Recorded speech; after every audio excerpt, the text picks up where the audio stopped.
இலங்கையின் கூட்டாட்சி முறைக்கு இந்தியா தலையிட வேண்டும் என மத்திய அரசிடம் வலியுறுத்த கோரி மு.க.ஸ்டாலின், எடப்பாடி கே. பழனிசாமி, நயினார் நாகேந்திரன் உள்ளிட்ட தமிழக அரசியல் தலைவர்களை இலங்கை எம்பி கஜேந்திரகுமார் பொன்னம்பலம் சந்தித்து பேசியுள்ளார்.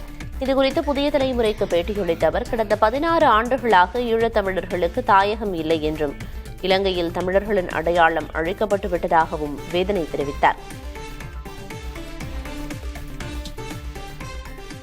2009க்கு பிற்பாடு கிட்டத்தட்ட 16 வருஷம் தமிழ் மக்களுடைய இருப்பு தமிழர் தாயகத்தில் தொடர்ந்து அழிக்கப்பட்டு கொண்டு வருகிறது. எங்களுடைய மண்ணை நாங்கள் இழக்கிறோம். சிங்கள குடியேற்றங்கள் நடைபெறுகின்றன. கலாச்சாரத்தை இழக்கிறோம். கோயில்கள் இடிக்கப்பட்டு புத்தவிகார்கள் அந்த இடத்துக்கு கட்டப்படுகின்றன.